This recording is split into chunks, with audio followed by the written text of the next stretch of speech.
말씀 보겠습니다.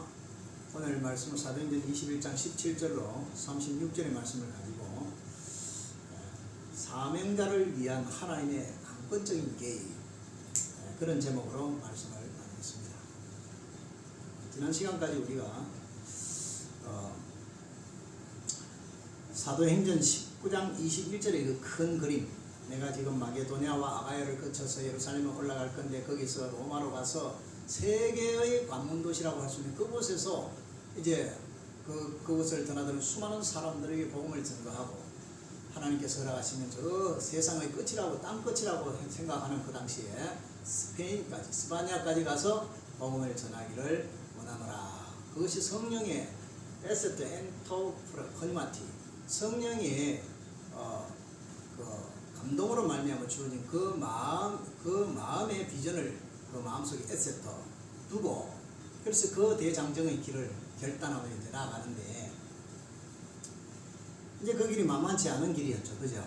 그래서 사도 바울 앞에 온갖 환난과 박해가 있는가 하면 반대로 회유책이 있습니다. 사단이 아주 고난도의 전술, 그 가까운 믿음의 형제들을 통하여 올라가지 마이소, 예루살렘에 이번에 올라가면 절대로 안 됩니다, 결박당합니다, 환난이 기다립니다, 올라가지 마이소, 그렇게 하면서 눈물로 사도 바울을 만류함으로써 사도 바울의 마음을 참 불민하게 하고 그렇게 상하게 했습니다. 속이 상하게 했습니다. 그때 사도 바울이 어떻게 했습니까? 그러한 마귀 사단의 고단위의 고도의 그 전술, 강압책과 강경책과 회유책, 그 두 개를 갖다가 그냥 하나도 흔들림이 없이 그냥 과감하게 큰 바위 덩어리 같이 견고한 믿음으로 돌파해 나갔습니다. 그 돌파한 내용이 뭡니까? 거기 20장 24절에 보면 뭐라 그랬습니까? 내가 달려갈 길과 주 예수께 받은 사명 곧 하나님의 은혜의 복음을 증언한 일을 마치려 하면은, 끝까지 그 말이죠. 나의 생명조차 조금도 귀한 것으로 여기지 아니하노라 하면서 그 환난과 박해에 대한 결기를 보여주었고, 또 울어서 만류하던 그들에게 너희가 어찌하여 울어 내 마음을 상하게 하느냐. 사도행전 21장 13절에 바울이 대답하되 여러분이 어찌하여 울어 내 마음을 상하게 하느냐. 나는 주 예수 이름을 위하여 결박당할 뿐 아니라 예루살렘에서 죽을 것도 각오하였노라. 할렐루야.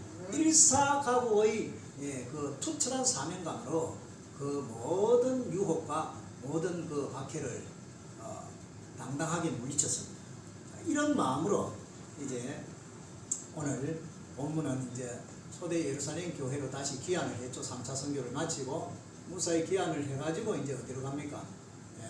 하룻밤 나손의 집에서 묵고서 그 이튿날 이제 야고보 그 당시에 교회의 지도자는 뭐 베드로나 이런 사람들 다 12제자들은 전부 다 바깥으로 뿔뿔이 나가서 순교를 당하거나 혹은 복음 선교 현장에서 지금 헌신하고 있는 중이고, 거기에는 누가 지금 교회의 뭐랄까 최고 리더가 되어 있었냐면 야고보, 주님의 바로 밑에 동생 야고보 선생이 회개하고서 부활하신 예수님 만난 이후부터 회개를 했죠. 그래가지고 예루살렘 교회를 지주 때처럼 섬기고 있었던 사람에서 그와 그 믿음의 형제들에게 가서 이제 그동안에 있었던 선교 보고를 하고, 선교 보고를 하고서 이제 나오는 과정에서 예루살렘 교회가 옛날처럼 그렇게 용맹하고, 정말 초대교회 사도행전 2장 그 4절 오순절 마가 다락방에 큰 성령이 임하신 것과 더불어 그 다음에 어떤 일이 있습니까?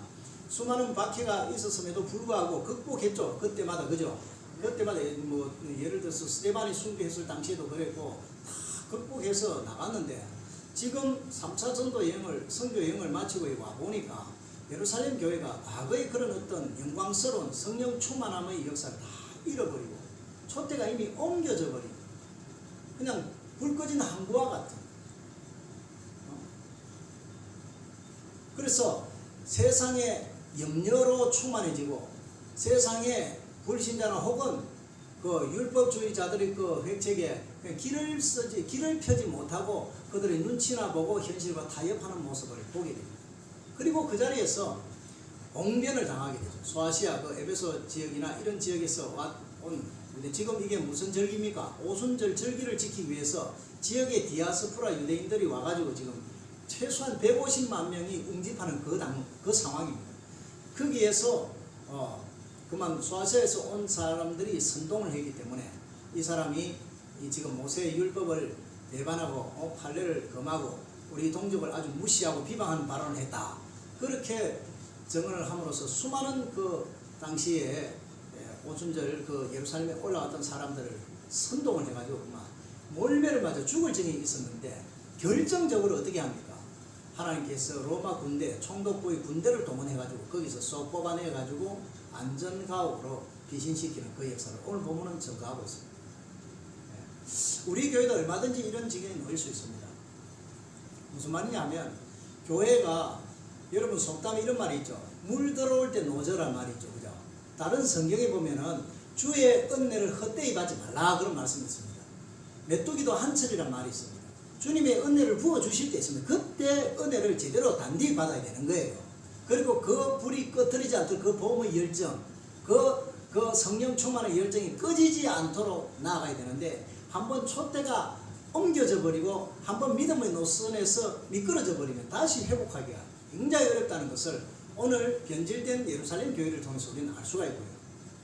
사도 바울은 그럼에도 불구하고 그 복음의 열정의 불씨를 꺼뜨리지 않고 혼자 고군분투하는 모습을 보는데 그렇게 복음에 충성스럽게 헌신된 자를 주님은 결코 홀로 모른 척하고 내버려 두지 않더라는 거예요. 결정적인 순간에 하나님이 강권적으로 개입하셔가지고 그를 강권적으로 보호하시면서 그에게 주신 큰 비전을 이루는 데 합당한 곳으로 이끌어 가시더라. 할렐루야. 오늘 이와 같은 은혜의 역사가 오늘 저와 여러분에게 있기를 주 이름으로 축복합니다.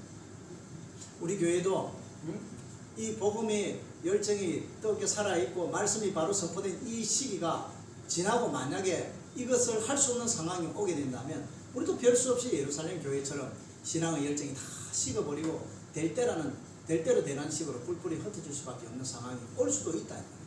그런 일이 오기 전에 우리 마음과 생각을 다잡고 성령 안에서 올바른 믿음 생활을 성실히 또 꾸준하게 계속해서 하나님 제단에서 엎드려 기도하고 말씀을 전가하는 정인의 삶을 살아갈 수 있기를 주 이름으로 축복합니다. 그것이 내 단 한 사람일지라도 하나님은 그 변화된 한 사람, 충성된 그 한 사람을 붙들고 역사한다는 사실을 여러분 기억하셔야 됩니다. 그래서 그 사울 왕의 아들 요나단에게 임한 성령이 뭐라고 말씀하면 뭐 신앙 고백하게 합니까? 하나님 나라는 수에 있지 않고 뭐에 있다? 능력이 있다고 그랬습니다. 숫자 많고 적고 문제 아닙니다. 오늘 여러분 한 사람이 100을 쫓고 1000을 쫓고 만을 쫓는 역사 일어나기 주 이름 축복합니다. 신명기 28장에 대적이 한 길로 치러 갔다 7길로 도망갔다 그랬고 여러분 하나가 1000을 쫓고 만을 쫓으려 했습니다. 아멘입니까? 예, 주님은 뭐 숫자 많이 안 쓰십니다. 물론 많은 숫자가 유익할 수도 있습니다. 그런데 우리가 그 기도원의 전쟁을 보면은 그때 나팔을 부니까 전쟁 치르게 또 온 사람들이 얼마나 됐습니까? 2만 명이 됐어요. 근데 하나님 뭐라 그랬습니까? 너무 많다. 돌려보내라. 그래서 한 1000명 정도 남았습니까? 그래도 많다. 그래가지고 나중에 가려 뽑은 사람들이 군대가 몇 명이었습니까? 300명이야. 300명 가지고 그 대적들, 미디안 대적들 다 물리친다. 맞습니까? 하나님의 역사 이런 겁니다. 왜 그런지에 대해서는 또 말을 하면 길어지니까 그 정도로 하고요. 자, 이렇게 해서 오늘 본문을 이 전체 줄거리를 염두에 두시고 본문을 한번 읽어보도록 하겠습니다. 17절 시작. 예루살렘에 이르니 형제들이 우리를 기꺼이 영접하거늘. 자, 이제 드디어 여러 파란을 겪으면서 예루살렘에 도착을 했습니다. 할렐루야. 참 꿈에도 그리던 그곳 아니겠습니까? 초대 교회, 초대 예루살렘 교회는 모든 지상 교회의 뭐였습니까? 첫 출발점이었습니다. 맞습니까? 모교회다 이 말이에요. 사도 바울에게도 있어서 모교회였습니다. 그 교회에 이르렀습니다. 그러자 형제들이 누구였습니까? 야고보를 중심으로 해서 아직도 남아있는 예루살렘 교회의 믿음의 형제들을 말합니다. 그 형제들이 우리를 사도 바울의 일행입니다. 사도 바울의 일행이 누구였습니까? 사도 바울과 그 다음에 이 성경 사도행전을 기록한 누가는 지금 현재 빌립보 교회의 구호금을 가지고 전달하기 위해서 온 교회 대표입니다. 맞습니까? 그리고 소아시아와 마게도니아 전역에서 각 교회에서 구제연금을 모아가지고 초대 예루살렘 교회를 도와주기 위해서 그 각 교회의 대표자들이 지금 함께 온 거예요. 그죠? 그래 와가지고 이제 도착했는데 이들을 기꺼이 영접했다, 모셔드렸다는 거죠. 환영했다는 거죠. 18절 그 이튿날 바울이 우리와 함께 야고보에게로 들어가니 장로들도 다 있더라. 자, 그럼 그날 밤에 어디서 묵었느냐? 그 위에 보면 답이 나옵니다. 16절에 보면 가이사랴 몇 제자가 함께 가며 한 오랜 제자 부고로 사람 나손을 데리고 가니 이는 우리가 그의 집에 머물려 아마 나손이 큰 부자였던 것 같아요. 큰 집이 있었고 거기 가서 일행들이 다 이제 묵게 됩니다. 그래서 17절 이후에 거기 이제 굳이 삽입을 하자면 나손의 집에서 그날 밤 하룻밤을 묵고 그렇게 되는 겁니다. 그래서 이제 18절 그 이튿날에 바울이 우리와 함께 야고보에게로 여기 우리란 말을 쓰는 거는 이 누가가 옆에서 이제 이 성경을 기록하고 있는 겁니다. 같이 다니면서. 그래서 자기를 포함해서 우리라는 말을 썼습니다. 그 우리와 함께 야고보에게로 들어가니 야고보는 주님의 바로 밑에 동생입니다. 동생. 회개하고 예수 믿고 이제 교회 초대 교회 예루살렘 교회의 지도자가 되어 있습니다. 그 야고보로 들어가니 거기 장로들도 있더라. 교회 장로들도 있더라. 19절에 바울이 문안하고 하나님이 자기 사역으로 말미암아 이방 가운데 사선 일을 뭐한다? 낱낱이 말했다. 선교 보고를 갖다가 아주 오밀조밀하게 내가 이렇게 해서 이렇게 해서 이렇게 했는데 이런 역사가 일어났다. 그게 무슨 말입니까? 하나님이 나와 함께 해주셨고 큰 부흥의 역사를 경험하고 왔습니다. 수많은 이방인과 유대인들이 예수님을 믿고 회개하고 돌이켜 주님을 따르게 되었습니다. 할렐루야. 이 이제 선교 보호를 지금 했다는 겁니다. 자, 뭐 이를테면 구체적으로 이제 굳이 말한다면 이런 거겠죠. 내가 2차 선교 여행을 마치고 돌아올 때 에베소에 잠시 들렀는데 그 에베소 사람 유대인 회당에서 복음을 전했더니 에베소 유대인들이 말씀 참 좋다고 다음 좀 더 머물러서 말씀을 더 전해도 하는 거를 내가 시간이 없다. 지금은 없고 갔다가 혹 하나님이 은혜를 베푸시면 돌아올 때 내가 다시 한번 여기 들러서 복음을 전해줄게 하면서 이제 왔는데 이제 그 수리아 안디옥 우리 그 파송교회 주파송교회 갔다가 바로 3차 여행을 이제 떠났는데 자기 고향 길리기아 다소성입니다. 그 터키 소아시아 지역으로 치면 동부 지역에 있습니다. 그 내륙으로 배를 타고 안 가고 내륙으로 걸어서 그쪽으로 가가지고 저거 성에서 다시 이고니온이라는 큰 도시로 갔다가 그건 전부 다 1차 선교 때 복음을 전한 교회가 개척되어져 있는 곳입니다. 거기 믿음의 형제들이 제대로 믿음이 서 있는지 보고 말이죠. 그래가지고 저쪽에 이제 중서부 지역으로 소아시아 중서부 지역으로 가가지고 거기 이제 라우디게아 지역을 거쳐서 이제 에베소로 톡 떨어져 내려왔는데 거기 갔더니 예수 그리스도를 믿는 제자들 가운데 아직 성령을 경험하지 못한 자들이 있어서 내가 안수하니까 성령이 내리시고 그들이 확실히 믿음으로 세워지는 것을 봤다. 그리고 에베소 유대 교회당에 들러서 복음을 약속대로 너희들이 나 보고 오라 더 전해달라 해갖고 내가 오는 길에 들린다 약속인데 약속 지키러 왔다. 그리고 거기서 3개월 동안을 복음을 전했더니 글쎄 수많은 유대인들과 이방인들이 믿게 되었고 기독교로 개종하게 되었다. 그런데 그 중에는 율법에 투철한 자들이 자기들 유대 교인들이 기독교로 개종하는 걸 보고 시기심이 들끓어가지고 우리를 핍박하고 박해하고 그렇게 천대시함으로 우리가 거기서 당장 발에 먼지 떨고 나와가지고 어디로 갔습니까? 두란노 서원을 세뇌해가지고 거기서 만 2년 동안을 복음을 전하는데 글쎄 거기서 복음을 전해받은 그 제자들이 전부 다 뿔뿔이 그 지역 소아시아 전역으로 흩어져가지고 복음을 전해서 교회가 개척되기 시작했는데 그때 개척된 교회가 에베소 교회를 위시해가지고 에베소 서머나 두아디아 빌라델비아 사대 빌라델비아 라우디게아 교회 이런 교회를 위시해서 여러 교회들이 수많은 교회들이 그때 개척을 하게 되었는데 다 하나님의 은혜였습니다. 심지어는 하나님이 함께 하셔서 어떤 일이 일어났는가 하니 내 몸에 붙었던 띠와 그리고 땀 닦는 손수건 이런 것을 가지고 병자들한테 올리니까 병마가 떠나가고 악기가 떠나가는 역사가 일어나더라. 하나님이 그와 같이 함께 하니까 유대의 제사장 가문에 있는 제사장 자녀들이 심지어는 마술을 행한다. 그 마술이 뭡니까? 축사 축기하는 주술이죠. 주술 행위.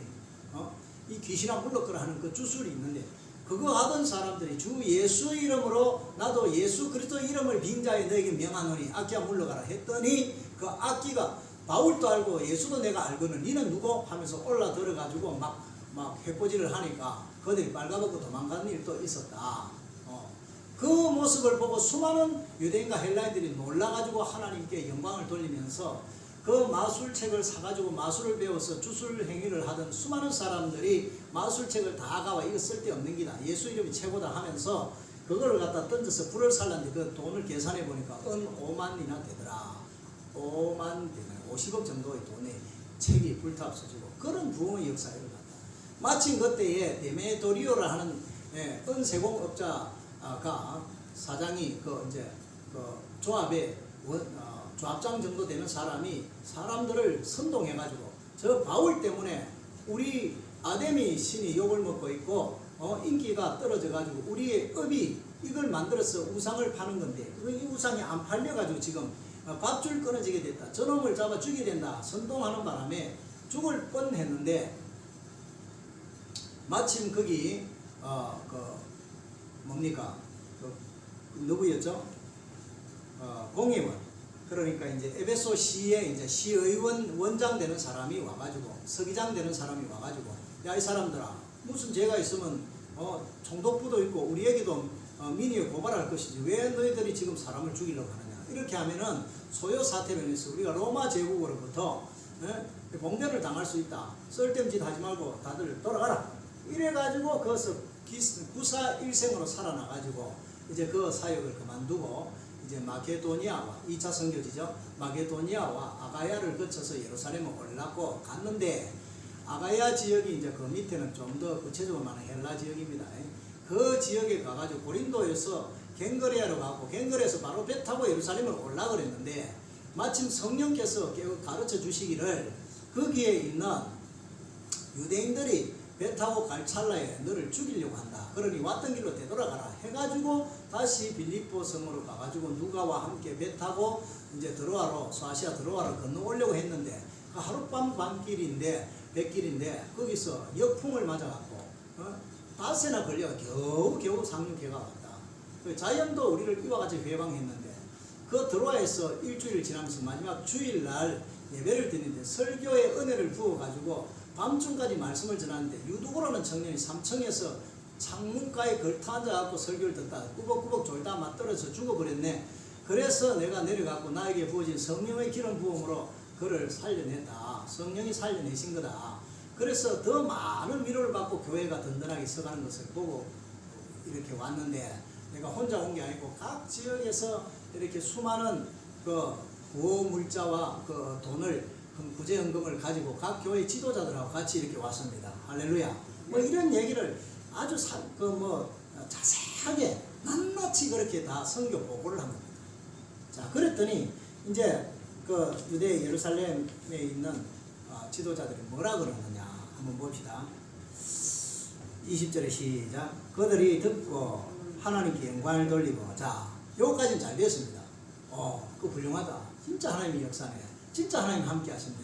정말 하나님 영광 받으시고 찬양 받으시고 합당하신 분이다. 할렐루야 하면서 했고 그리고 나서 계속해서 야 그래 또 어디 됐노? 그래 또 어디 됐노? 이렇게 해가지고 하나님 영광을 더 찾아내기 위해서 이렇게 헌신하면서 우리도 더 힘을 내자 합심하여서 기도하고 바울과 함께 같이 선교를 가자라든지 뭐 이렇게 불이 붙어가 성령의 불로 이렇게 올라가야 되는데 뭐 그냥 뭡니까? 피시식하고 꺼져버리는 분위기로 전락합니다. 그 다음에 읽어봅시다. 시작. 그들이 하나님께 영광을 돌리고 그 다음에 바울들을 이르되 형제여 그대도 보는 바에 유대인 중에 믿는 자 수만 명이 있으니 그 율법의 열성을 가진 자라. 심상치 않습니다. 지금 분위기가. 야 그런데 봐라 바울 형제 그대도 보는 바에 유대인 중에 믿는 자 수만 명이 있으니 율법의 열성을 가진 이 지금 유대에 율법에 열심히 있는 열성을 가진 자들이 수만 명이 있다. 물론 그게 이제 초대 예루살렘 교회에 박해가 일어나서 다 뿔뿔이 흩어졌습니다. 그렇죠? 근데 지금 수만 명이 있다는 것은 유대 예루살렘에는 평상시 인구가 많아야 5만 명. 그래서 뭐 2, 3만 명 이렇게 하는데 아마도 이 오순절 절기를 맞이해서 다른 지역의 디아스포라 유대인들이 와가지고 같이 이제 섞여서 예수 믿는 무리들이 한 수만 명이 한 2만 명이 된다 이 말이죠. 그런데 그들이 다 하나같이 율법의 열성을 가진 자들이라. 그렇게 말하면서 21절의 말이 희한합니다. 네가 이방에 있는 모든 유대인을 가르치되 모세를 배반하고 아들들에게 할례를 행하지 말고 또 관습을 지키지 말라 한다 함을 그들이 들었도다. 그러면 어찌할꼬? 그들이 필연 그대가 온 것을 들으리니. 자, 이제 큰일 났다 이겁니다. 당신이 다니면서 온 유대 회당에 다니면서 들쑤시고 다니면서 가가지고 하는 말이 모세를 배반하고, 그 하고가 아니라 헬라어를 그대로 원전 그대로 제대로 번역하면 모세를 배반하여, 그렇게 됩니다. 그 인과관계로 이렇게 말이 전개가 되는 게 맞습니다. 모세를 배반하여. 그래서 아들들에게 할례를 행하지 말고, 아들이 태어나면 난지 8일 만에 할례를 행하죠. 그죠? 남자는 성기의 표피를 잘라내는 게 요새로 치면 포경수술입니다. 그걸 함으로써 뭔 의미입니까? 그게 거룩하게 구별된 백성, 이방 족속들하고 다른 구별된 백성이라. 그 구별을 할 때 왜 구별을 합니까? 사모님, 왜 구별을 했겠어요? 왜 이스라엘 족속은 아브라함 후손은 할례를 행해서 구별을 하고 이방인들하고 구별을 했을까요? 왜? 크게 말씀해 보이소. 하나님의 자녀 좋지 그래요. 이런 겁니다. 장차 이 아브라함의 자손들 가운데서 누가 온다고요? 예수 그리스도가 오는 거룩한 혈통이라는 표식으로서 할례를 행하는 겁니다. 알겠습니까? 예수와 상관없는 할례는 할례가 아닙니다. 예수 그리스도와 상관해서 거룩하신 하나님 아들 그리스도 예수님이 육체를 입고 이 세상에 오는 그 통로로서 아브라함의 자손들이 구별되었다 해서 그런 의미로 할례를 받는 겁니다. 근데 예수님이 지금 이 상황은 예수님이 이미 왔다가 가셨습니까? 아니면 아직 안 왔습니까? 이미 왔다 아직 안 왔어요. 지금 이 상황이 왔다 가시잖아. 십자가 대속의 구속을 완성하고서 인간 구원 역사를 다 이루었다. 테텔레스타이 완성하고서 하늘로 올라가 버리셨잖아요. 맞습니까? 그리고 성령을 보내주셨어요. 자신의 영을. 예? 그러니까 할례 의식이 지금 필요한 겁니까? 안 필요한 겁니까? 안 필요해. 이미 육체를 입은 그리스도가 오셔버렸는데 뭐. 그전에는 그게 필요했어. 그 계보가, 그 통로가 거룩하다는 걸 구별하기 위해서. 그러니까 이방인들 잡족들하고 함부로 결혼해서 놓지 마라 그 말입니다. 맞습니까? 그래서 메시아가 와버렸기 때문에 지금은 원론적으로 할례 의식을 행할 필요가 없다라는 것을 가르친 거예요. 그 유대 율법은 크게 두 가지입니다. 그죠? 하나는 의식법이고 하나는 윤리도덕법입니다. 윤리도덕법 중에 의식법 중에 하나가 뭐냐? 할례 의식입니다. 그 다음에 제사 의식이 있죠. 그죠? 제사 의식도 마찬가지입니다. 속죄제, 속건제, 무슨 제사가 있는데 그 제사는 오직 예수 그리스도 십자가 보혈의 제사로 이미 완성되었습니까? 아직 제사가 진행 중입니까? 이미 완성되어 버렸어요. 그러니까 구약의 의식법으로서 제사법이 더 이상 필요가 없다는 것을 가르친 거예요. 사도 바울이. 원론적으로 맞습니까? 틀렸습니까? 맞다니. 구약의 모든 제사는 장차 오실 그리스도의 십자가 대속의 그 제사 의식의 모형이었고, 원형이신 예수님이 오셔서 십자가 지시고 대속제의 제물이 되셔가지고 이미 하시고 부활하시고 올라가 버리셨는데 더 이상 제사가 필요 없는 거예요. 맞습니까? 그래서 구약의 제사가 폐해지고 오직 예수 이름으로 예수 피로 드리는 이 예배가 오늘 우리들 가운데 시행되고 있는 겁니다. 짐승의 정결한 짐승, 양이나 소 이런 거, 그 염소 이런 거 잡아서 제단에 피 뿌리고 제사 드립니까 요새? 아니죠. 그냥 드리죠. 누구 피로, 누구 이름으로? 예수 이름으로 예수 피로 드리는 거야 지금. 그러니까 할례 받을 필요 없다고 가르치고, 그 다음에 관습을 지키지 말라. 안식일, 또 뭡니까? 안식년, 월사, 그 다음에 또 뭐가 있습니까? 희년, 뭐 이런 거 있잖아요. 그것도 예수 그리스도 안에서 이미 완성되어 버린 거예요. 예수 그리스도 안에서 우리는 죄로부터 완전한 안식을 누리게 됩니다. 아멘. 율법의 정죄와 그 죄의 그 부담, 그 형벌로부터 우리는 완전히 자유하게 돼요. 영원히 예수 피를 믿음으로. 아멘. 우리의 과거, 현재, 미래 모든 죄가 이미 원론적으로 다 사해져 버린 거예요. 그래 안식일 더 이상 지킬 필요 없어요. 그 대신 뭐를 지킵니까? 주일을 안식일로 지키는 거예요. 예수님 부활한 날을 안식일로 지키면서 거기 와갖고 영혼의 안식을 누리고 새 힘을 보충받고 해갖고 또 한 주간을 살아가는 거예요. 구약의 토요일 안식일을 더 이상 지킬 필요가 없어져 버렸어요.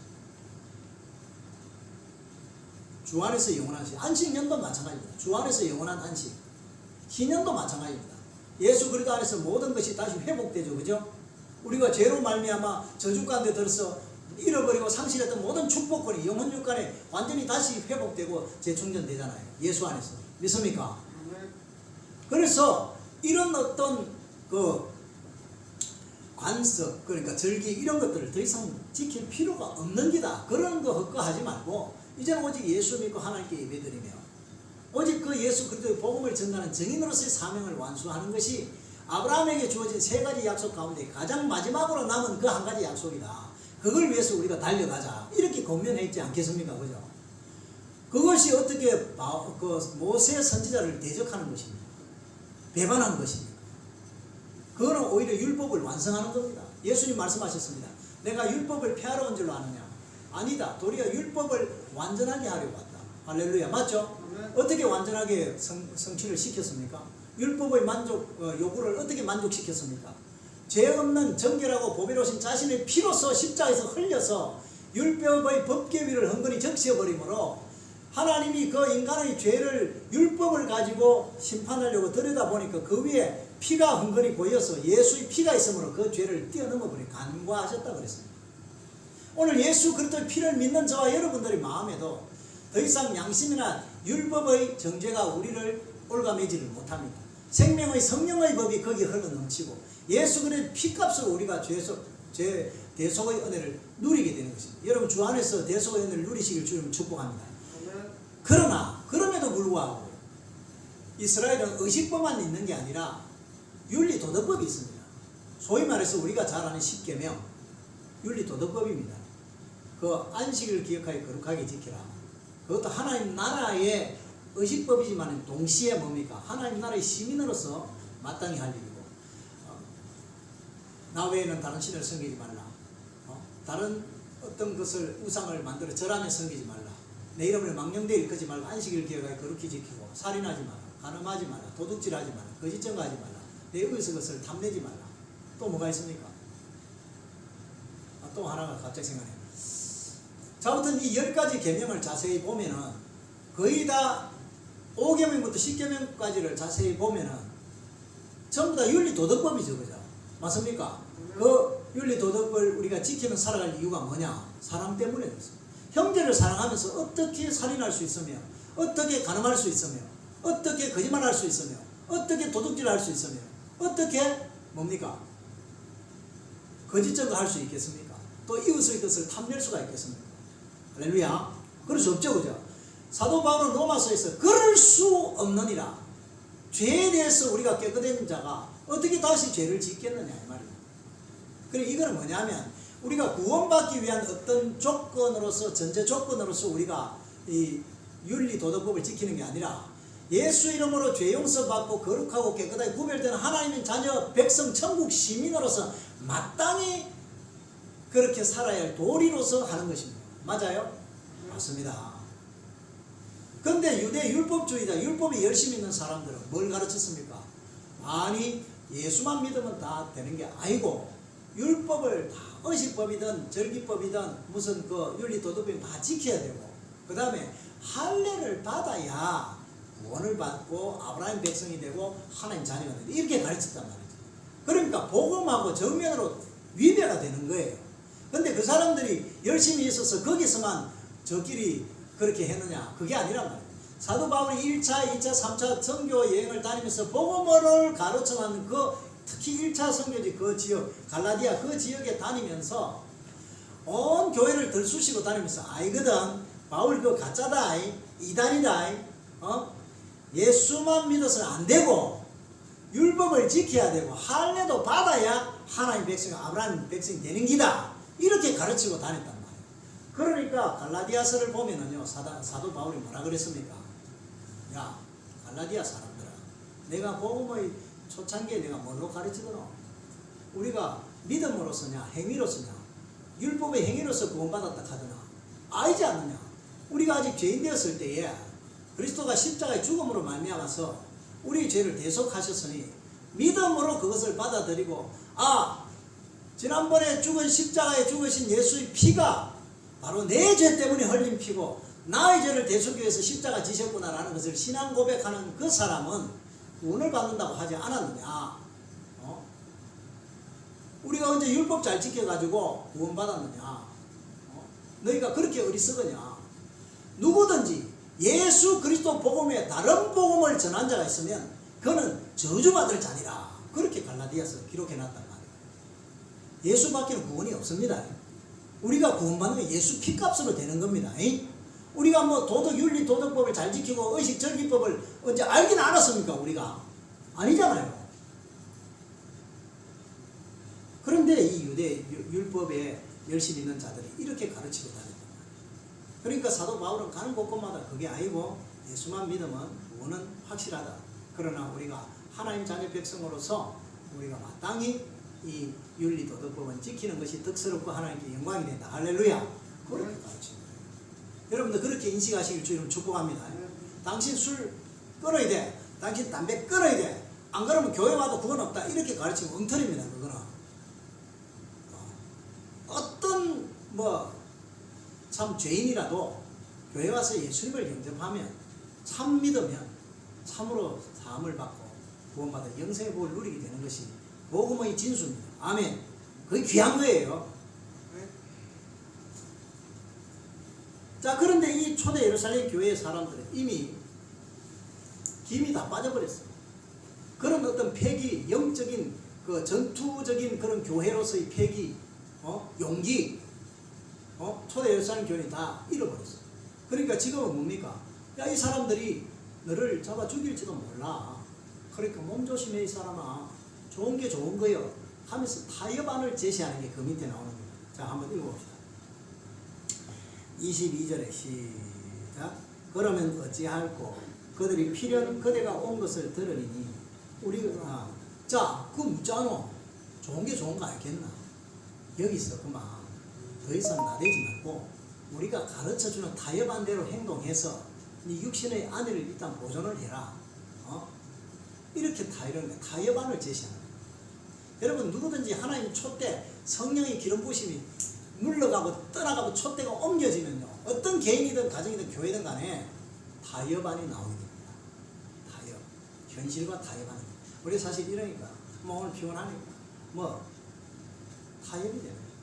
타협은 이미 성령의 기름 부으신 그 상황하고는 거리가 멀리 많이 떨어지는 거예요. 그러면 그 상황은 뭡니까? 촛대가 조금 이제 옮겨가고 있다 이 말입니다. 알겠습니까? 그보다 더 예배를 사모하고 더 갈급해하는 심령에게로 촛대가 옮겨져 가고 있다는 겁니다. 그거를 우리가 깨달아야 돼요.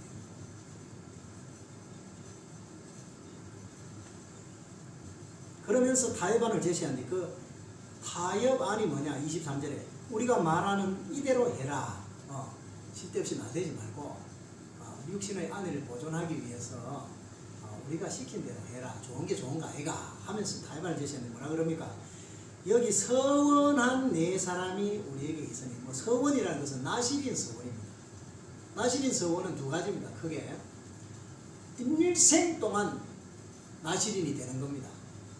특히 사무엘 같이 사무엘이 한나가 나실인 서원을 해가지고 자기 아들 평생에 그냥 하나님 제사장 가문에서 수종들도록 성막에서 수종들도록 그렇게 했죠. 그게 평생 나실인입니다. 그럼 평생 그냥 해야 됩니다. 머리에 털을 깎을 수가 없어요. 머리를 깎을 수가 없어요. 그 다음에 부분적인 나실인이 있습니다. 그건 일시적이라고 그랬죠.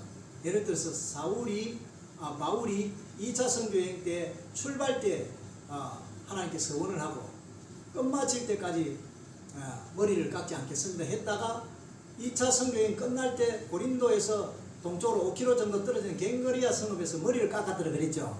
그런 경우가 이제 서원을 작정을 하고 1년 동안 사역을 끝내고 1년인지 얼마 걸렸는데 그 사역을 끝내고 선교 말미에 그 서원이 끝났다는 의식을 갖다 갱그리에서 머리 깎는 걸로서 이제 서원 기간 끝났다는 걸 선포를 한 겁니다. 그와 마찬가지로 여기 서원한 어떤 일로 서원했는지 모르겠으나 하여튼 나실인 서원을 한 4사람이 우리한테 있으니 그들을 데리고 함께 결례를 행하고 결례는 일주일 동안 합니다. 이제 기간이 예를 들어 1년이면 1년이 끝나면 그때로부터 끝난 기간으로부터 이제 일주일 동안을 갖다 결례 정결 예식입니다. 결례를 행하고 그 다음에 비용을 내어 누구 비용을? 바울 네 호주머니에서 돈 내가지고 비용을 내어서 머리를 깎게 하라. 그들의 머리까지도 네 머리까지 같이 깎아라. 그러면 모든 사람이 그대에 대하여 들은 것이 사실이 아니고 그대도 율법을 지켜 행하는 줄로 알 것이라. 그러니까 실제 내심은 그게 아니지만 율법을 지키고 율법을 반대하지 않고 모세를 배반하지 않는다는 것을 행동으로 보여주라 그 말입니다. 그러면 이 사람들로 율법에 열심히 있는 사람들로부터 오해를 사서 자는 율법을 배반한 게 아니구나. 그러니까 우리가 괜히 죽이려고 하면 안 되겠네. 이런 마음을 가지도록 그렇게 결례를 행해라. 그 정결 예식을 행할 때는 4개의 제사를 드립니다. 번제, 그 다음에 속건제, 속죄제, 속건제, 소제 이런 제사를 드립니다. 그 제사를 드리는데 그 제사를 하는 비용, 머리 깎는 그거 전부 다 비용이 상당히 들겠죠. 만 돈 100만 원 안 들겠습니까? 그 돈 네가 지불하고 그렇게 행함으로써 뭡니까? 네가 율법도 잘 지키는 사람으로 인식하도록 해라. 그래서 육신의 안위를 도모해라. 그렇게 이제 타협안을 제시한 겁니다. 사도 바울의 마음이 어땠겠어요? 네? 자기가 초창기에 그리스도인들이 용맹을 떨쳤던 성령 충만할 때 그 모습하고 지금은 너무 격세지감을 느끼고 너무 많이 변질되고 너무 현실로 타협하고 기가 죽어갖고 세상에 그리스도의 복음을 대적하는 자들에 대해서 전혀 전투력을 다 상실해버린 상태의 예루살렘 교회의 모습을 보게 된 것입니다. 사도 바울이 속으로 기가 찼겠죠. 와, 이게 뭐고 어쩌다 예루살렘 교회가 이래 됐노?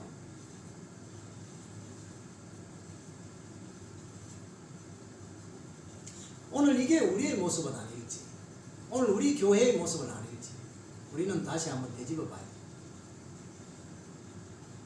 흔히 종종 대화를 하다 보면 나는 옛날에 한때 진짜 예수 잘 믿었다라는 식의 회고성 발언을 하는 사람들이 종종 있습니다. 우리도 그런 생각에 사로잡혀 있는지도 모르겠어요. 근데 그거는 전혀 하나님 나라에 도움이 안 됩니다. 전혀 사명 감당하는 일에 아무 도움이 안 됩니다. 옛날의 추억은 옛날에 묻어야 됩니다. 지금이 중요합니다. 지금 내가 주와 복음을 위해서 성령으로 불타오르고 있느냐 안 있느냐 그게 중요한 거예요. 그렇지 않으면 촛대가 옮겨져서 예루살렘 교회처럼 변질될 수밖에 없는 것입니다. 이게 복음의 역사입니다. 여러분 불 꺼져 가고 있다면 다시 주 안에서 오늘 이 핵심 진리를 붙들고 다시 회개하고 돌이킬 수 있기를 주 이름으로 축복합니다. 다시 성령 안에서 불타오르는 심령으로 변화되게 해달라고 주님 앞에 엎드리시기를 주 이름으로 축복합니다. 내가 어쩌다 이래 됐노 하면 이미 늦습니다. 그때. 지금 보십시오. 초대 예루살렘 교회는요, 수만 명이 예수를 믿고 수많은 사람들이 말도 안 했는데 저거 재산 팔아제치고 저거 물질 와갖고 모아갖고 과부들을 갖다 구제를 하잖아요. 누가 시켰습니까? 성령 감동대로 하는 거예요. 그리고 엄청난 박해가 있었고 그렇게 했는데도 불구하고 베드로가 옥에 갇히니까 어떻게 하면 베드로와 요한이 옥에 복음 전하다가 옥에 갇히니까 밤새도 그냥 철학기도 하고 그래갖고 주위 천사가 나와서 빼주고 놀라운 기적적인 역사가 일어났습니다. 하루에 그냥 4,000명, 5,000명이 회개하고 돌아온 역사가 일어났습니다. 그때 소문하고 지금 이 바울이 보는 교회하고 너무너무 차이가 많이 나요. 촛대가 옮겨져 버려요. 개인이든 가정이든 교회든 이렇게 되면 안 됩니다. 이래 되면 망하는 겁니다. 지금 이스라엘에 예루살렘 교회에 남아 있습니까? 전체 이스라엘 백성들이 1%만이 예수 믿는다고 해요. 제대로 믿는지는 모르겠습니다. 아직도 유대인들은 예수를 메시아로 인정 안 합니다.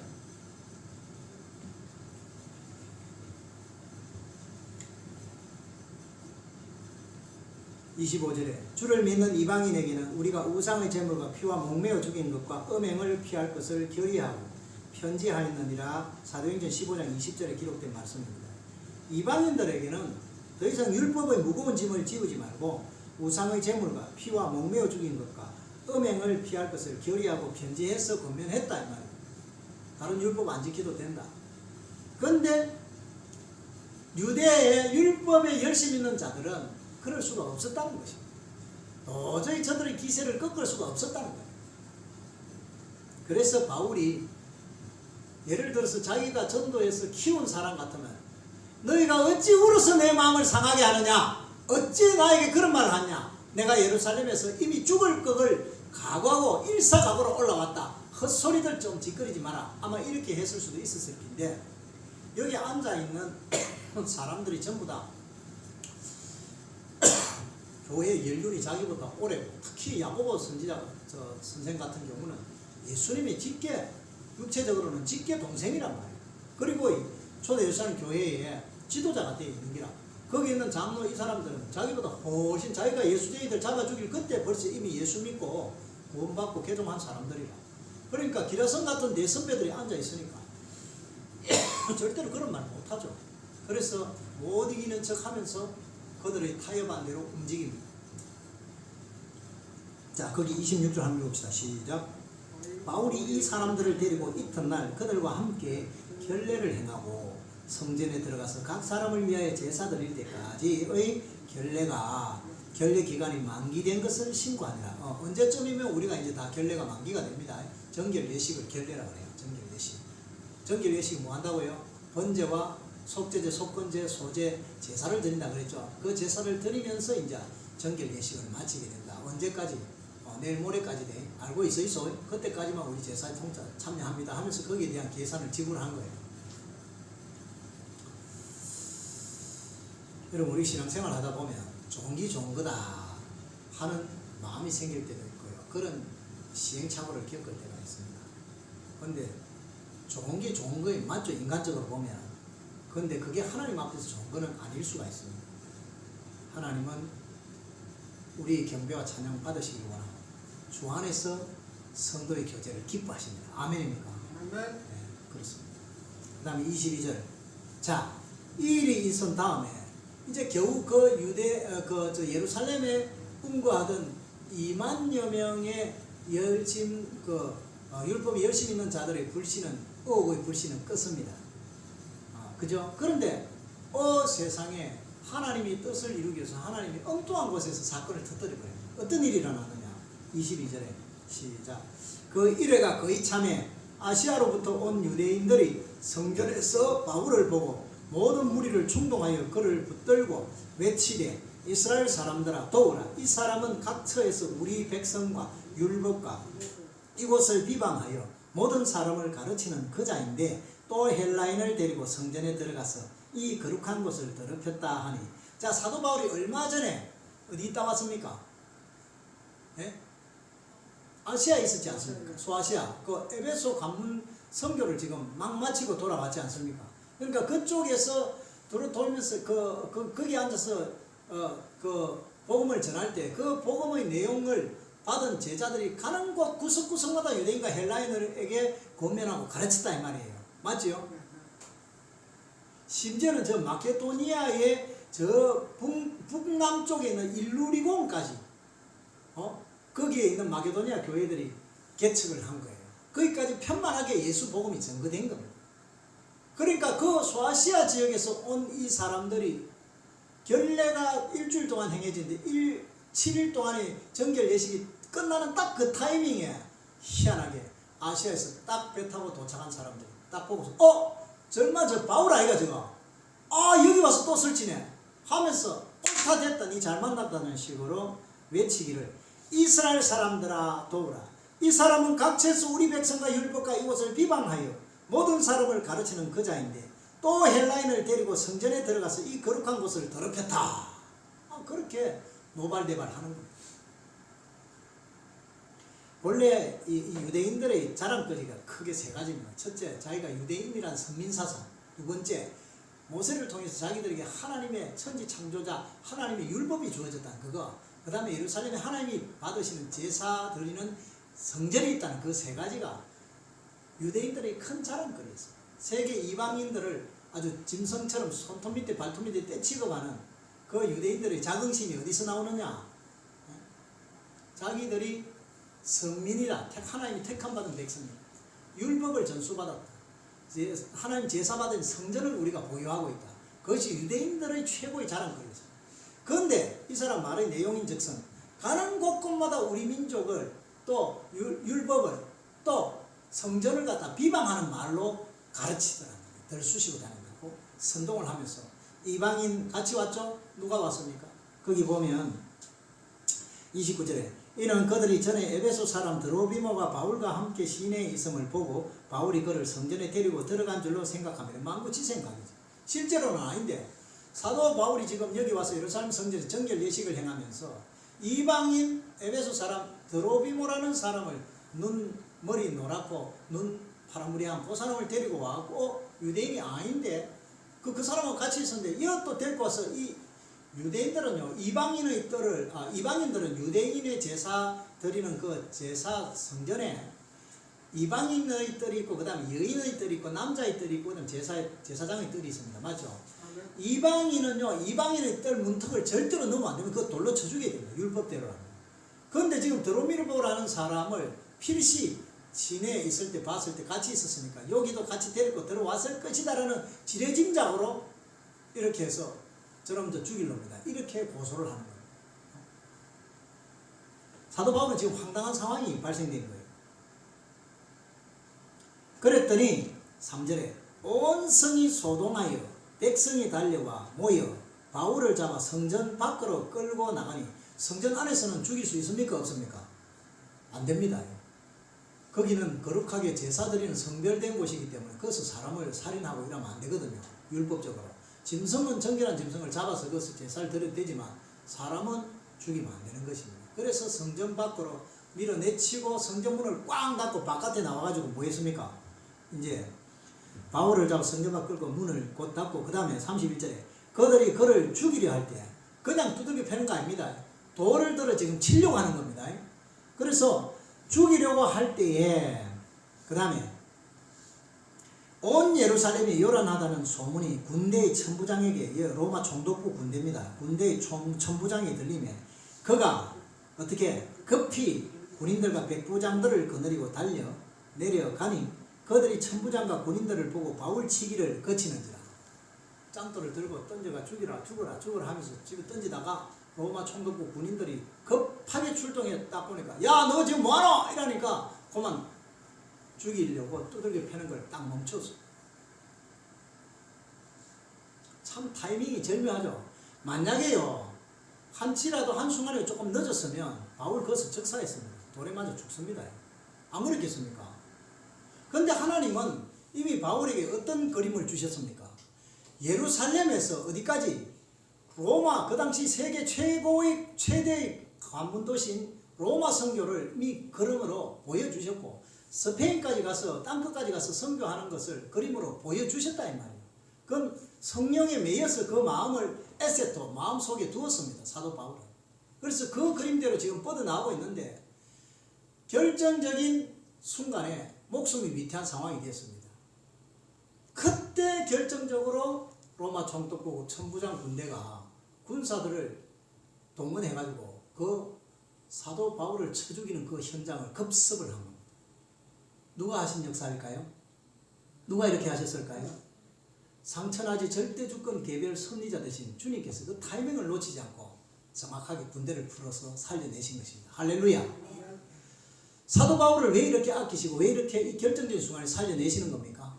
왜냐하면 그는 하나님 나라의 큰 그림을 가지고 하나님의 성령의 감동을 따라서 그 하나님의 뜻을 이루어드리는 거룩한 큰 그릇으로 귀하게 쓰는 그릇으로 이미 하나님이 작정하셨기 때문에 그를 붙들어 줄 수밖에 없었던 것입니다. 여러분이 가지고 있는 하나님 나라의 큰 그림이 뭡니까? 여러분이 하나님 나라를 위해서 하고자 하는 일이 뭡니까? 결단하고 작정한 일이 있습니까? 여러분 목숨 염려하지 마십시오. 그 사명 완수하기 전에 절대로 안 데려가십니다. 알겠습니까? 하나님은 사명자에게 철저하게 절대절명의 위기 순간이 오면 강권적으로 개입하셔서 독수리가 낚아채듯이 낚아채워서라도 안전하게 지켜보아해 주신 줄 믿으시기 바랍니다. 우리가 이 믿음이 필요합니다. 사도 바울은 이 믿음이 있었습니다. 죽든지 살든지 내가 예루살렘에서 죽기를 각오하였다 그랬습니다. 일사각오로 덤빌 때 하나님은 아니다, 아직 스페인까지 가야 되는데, 스바냐까지 가야 되는데 네가 먼 일 하려거나 죽으면 안 된다 하면서 군대를 풀어서 살려내신 겁니다. 여러분, 염려하지 마십시오. 교회를 우리가 섬기다 보면 염려할 일이 많이 생깁니다. 언제 될고 어떻게 될고 어쩌면 좋노, 별의별 생각이 들 새가 있습니다. 그죠? 하나님께 맡기시기 바랍니다. 하나님 나라의 큰 그림이 뭔지, 나를 부르신 부르심의 소망이 뭔지 그거 먼저 챙기십시오. 하나님께 기도해서 그 확신이 서시고 그 확신 가운데 인생의 목표를 설정하시고 꿋꿋하게 뿌옇뿌옇 나가십시오. 뒷감당은 누가 하십니까? 하나님이 하신다는 겁니다. 우리가 이 믿음이 필요합니다. 한국교회는 언제부터인가 많이 세속화되고 타락해 갔습니다. 그게 오늘 실상입니다.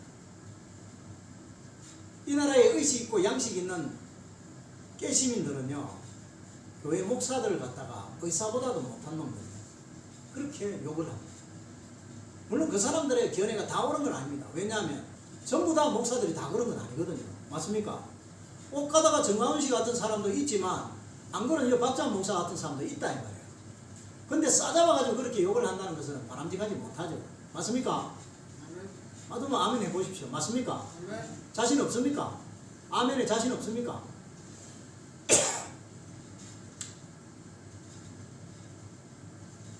저는 목사의 양심으로서 하나님도 내 말 안 들으면 죽어, 까불면 죽어, 내 이런 소리 못 하겠어요. 어떻게 목사 그런 말 할 수 있겠어요?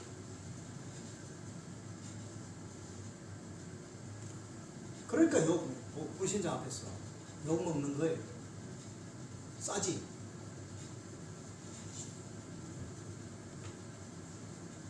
농담이라도 우리는 그런 말을 할 수가 없어요. 왜? 3계명에 뭐라 그랬습니까? 내 이름을 망령되에 일컫지 말라 그랬습니다. 하나님 여호와께서 동네에 칠복이 발복입니까?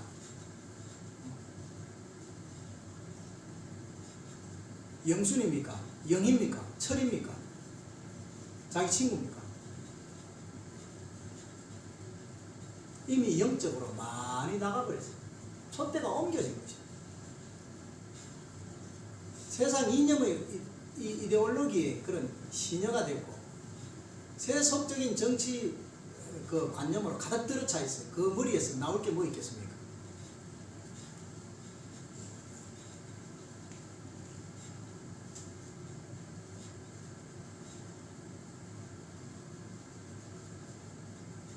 (32절에) 그가 급히 군인들과 백부장들을 거느리고 달려 내려가니 그들의 천부장과 그들이 천부장 군인들 보고 바울치기를 거치는데 (33절) 이에 천부장이 가까이 가서 바울을 잡아 두 쇠사슬로 결박하라 명하고 그가 누구이며 그가 무슨 일을 하였느냐 물으니 야 일단은 체포해라.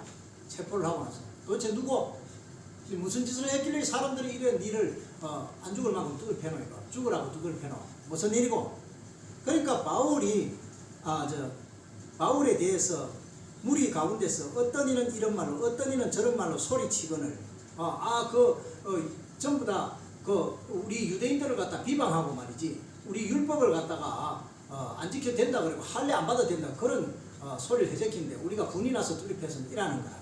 그러니까 로마의 법은 어떤 법입니까? 실정법입니다. 어떤 뭐 살인을 하든지 강도짓을 하든지 도둑질을 하든지 사람을 쳐 죽이든지 사람 쳐 죽이는 살인과 똑같이 그런 어떤 실질적으로 어떤 가해자가 되어서 피해를 입힌 실정을 잡으면 그 사람을 최소한 검거 조치를 한다든지 안 그러면 형 집행을 할 수가 있는 게 로마 법입니다. 유대인들의 그런 어떤 종교 간섭법하고 틀리다. 그들은 율법에 조금만 돌로 쳐 죽여도 되지만 로마의 총독부의 지배를 받고 있는 이 로마의 총독부 지배하에 있는 이 나라에서는 절대로 그런 식으로 사람을 죽여서는 안 된단 말이에요. 맞죠? 그래서 로마 천부장이 군인들에게 시켜갖고 데리고 가자. 가서 취조해보자. 무슨 죄를 지은지 하면서 데리고 가는 것입니다. 자, 그때에 사람들이 35절에 바울이 청대에 이를 때 그 청대는 뭐냐면은 안토니오 부대가 특별히 여기 주둔을 하고 있습니다. 이 안토니오 부대 막사로 들어가는 청계, 마지막 청계입니다. 그러니까 그거만 딱 들어가면은 거기는 어디입니까? 마치 여기 미국 그 부산에 가면 미 문항 그처럼 그죠? 그 군대 주둔지 안을 딱 들면 그건 로마 진영이지. 이 유대 사람들 한 사람도 얼씬거릴 수가 없습니다. 거기 마지막 청대 위에 올라갈 때 일어나면서 이래 했단 말이에요. 예? 그래서 폭행으로 말미암아 군사들에게 들려갔다. 그래서 잡아 당기라. 놓치면 안 된다. 여기 들어가면 끝이다. 이러니까 막 전부 달라들어 잡는데 로마 군인들이 또 키가 크잖아요. 벌떡 그냥 들어가고 야 비켜 하면서 옆에서 칼찬 사람들이 다 비호를 하면서 번쩍 들고 사람 이래 들고 이렇게 청대로 올라갔다. 무슨 말 이해갑니까? 이는 백성의 무리가 그를 없이 하자고 외치며 따라갑니다. 붙잡으려고 따라가. 때문에 그렇게. 딱 아가보 선지자 예언대로 됐죠. 아가보 선지자 뭐라고 예언했습니까? 사도행전 21장 11절에 이 띠임자, 바울의 띠, 허리띠를 가지고 와가지고 이 띠임자가 예루살렘에 이제 올라가면 이렇게 두 손이 결박돼 가지고 멀리 이방 나라로 붙잡혀 간다. 그렇게 예언했죠. 딱 그래 된 거예요. 맞죠? 그런데 우리가 인간적으로 보면 체포당한 거죠. 그러나 이 상황에서는 이렇게 하지 않으면 바울은 예루살렘에서 살아남을 수가 없었던 거예요. 살아나갈 수가 없는 상황입니다. 하나님께서 그냥 독수리가 날개치고 와서 싹 낚아채듯이 속 뽑아갖고 들고 로마의 안토니오 부대로 딱 집어넣어갖고 안전가옥에 안치를 시킨 다음에 나중에 묻습니다. 왜? 로마 시민권이 있으니까. 니 어쩔래? 로마 시민권이 있으니까 니 가이사한테 가서 재판받을래? 총독 앞에서 재판받을래? 안 그러면 저 헤롯 대왕 앞에서 재판받을래? 니 말이라. 니 의사대로 해줄게. 그러니까 나는 지금 사도 바울이 가지고 있는 사도행전 19장 21절의 그림이 뭐였습니까? 어디로 가는 겁니까? 로마로 가는 거지. 당연히 로마에 누가 있습니까? 가이사 황제 있잖아요. 율리어스 시저가 있잖아. 거기 가서 재판받는다. 맞죠? 당연히 그래 얘기해야죠. 그래야 로마로 가요. 그러니까 인간적으로는 포박되어서 그 갇혀있는 몸이 됐지만 가장 안전한 방식으로 로마로 최대 가문들이 로마로서 복음을 전할 수 있는 길이 확 열려버려요. 할렐루야. 하나님 역사에 이렇습니다. 전혀 이런 생각을 누가 할 수 있겠습니까? 그런데 하나님은 하십니다. 우리의 대적자보다 항상 우리가 절대절명의 위기를 당하면 이 생각을 먼저 하십시오. 우리를 대적하는 그 어떤 질병, 그 어떤 물질, 그 어떤 사람, 그 어떤 대적자보다도 내 편, 우리 편이 더 강하다. 누구? 하나님은 전능하신 창조이시기 때문에. 할렐루야. 그 믿음으로 그 절대절명 위기상을 돌파해 나가시길 주님을 축복합니다. 절대 현실과 타협하지 마십시오. 막 그냥 망할 것 같이 그러니까 어쩔 수 없이 막 좋은 게 좋은 거 아이가 하고 꼬리 내리고 그냥 수그리 들어가는 거예요. 그렇게 하면 나를 향하신 하나님의 사명이 없으면 그걸로 끝이지만 나를 향해서 이루시고 하는 사명이 있으면 하나님은 그걸 기뻐하지 않습니다. 우리는 더 용감하게 그 사명을 완수할 때까지 끝까지 최선을 다하는 그런 끈질긴 그리고 바울처럼 용감한 결기 있는 신앙인이 되시길 주 이름으로 축복합니다. 그래서 우리의 삶의 현장, 사역의 현장에서도 하나님의 강권적인 보호가 함께 하시는 역사가 늘 함께 하시기를 주 이름으로 축복합니다. 기도하겠습니다.